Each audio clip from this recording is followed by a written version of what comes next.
എന്ന യേശു പലപ്പോഴും സുവിശേഷത്തിന്റെ കാതലായ വിഷയമാണ് യേശു ക്രിസ്തു എന്നുള്ളത്.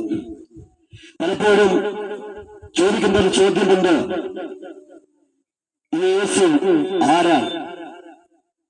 വ്യക്തമായ അറിവുകളില്ലാത്ത അനേകരെ നമുക്ക് കാണാൻ കഴിയും.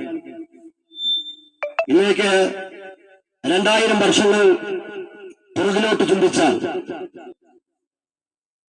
മാനവരാശിയുടെ രക്ഷയ്ക്ക് വേണ്ടി സ്വർഗോന്നതി വെടിഞ്ഞ് ഭൂമിയിലേക്ക് ഇറങ്ങി വന്ന വ്യക്തിയാണ് ഈ യേശു ക്രിസ്തു എന്ന് പറയുന്നത്.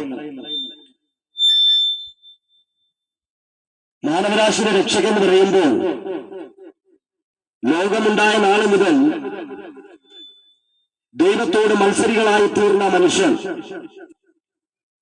ദൈവത്തിന്റെ വചനമനുസരിക്കാതെ, ദൈവത്തിന്റെ ഹിതമറിഞ്ഞ് പ്രവർത്തിക്കാതെ, ദൈവത്തിന്റെ ഇഷ്ടത്തിനെതിരായി പ്രവർത്തിച്ചുകൊണ്ട് സകല തിന്മകളും സകല പാപപ്രവൃത്തികളും ചെയ്ത് ദൈവേഷ്ടം ചെയ്യാതെ സകല മനുഷ്യരും പാപം ചെയ്ത് ദൈവ തേജസ് നഷ്ടപ്പെടുത്തിയവരായി തീർന്നുവെന്ന് ദൈവത്തിന്റെ വചനം പറയുന്നു.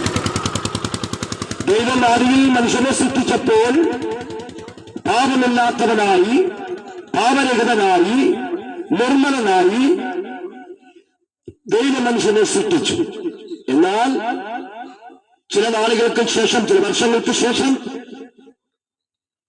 ദൈവത്തിന്റെ വചനത്തെ നിരസിച്ചുകൊണ്ട് മനുഷ്യർ പാപികളായി തീർന്നു.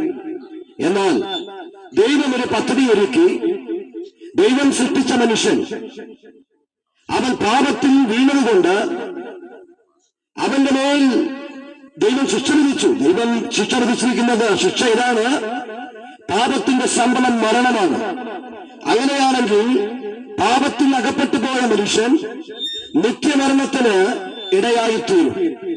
അങ്ങനെ ദൈവസൃഷ്ടിയായ മനുഷ്യൻ, ദൈവരൂപത്തിൽ സൃഷ്ടിക്കപ്പെട്ട മനുഷ്യൻ പാപത്തിൽ നിബന്ധിച്ചത് നിമിത്തം അവന്റെ മേൽ വന്ന ആ നിയമത്തിന്റെ കഠിനത മരണത്തിലേക്ക്, നിത്യമരണത്തിലേക്ക്, നിത്യ അഗ്നിയിലേക്ക് കൊണ്ടെത്തിക്കും. അങ്ങനെയെങ്കിൽ ഈ സൃഷ്ടിക്കപ്പെട്ട മനുഷ്യനെ വീണ്ടും ഇതിൽ നിന്ന് വീണ്ടെടുക്കേണ്ടതിന്, പാപത്തിൽ നിന്ന് അവന് വിടുതൽ ലഭിക്കേണ്ടതിന് ദൈവം ഒരുക്കിയ പദ്ധതിയാണ് യേശു ക്രിസ്തുവിലൂടെ. ആ യേശു ക്രിസ്തുവിന്റെ സുവിശേഷ സന്ദേശമാണ് ഇന്ന് നിങ്ങളോട് പറയുവാൻ ഞങ്ങൾ ആഗ്രഹിക്കുന്നത്. കർത്താവിന്റെ വചനം പറയുന്നു, തന്റെ ഏകജാതനായ പുത്രനിൽ വിശ്വസിക്കുന്ന ഏവനും നശിച്ചു പോകാതെ നിത്യജീവൻ പ്രാപിക്കേണ്ടതിന്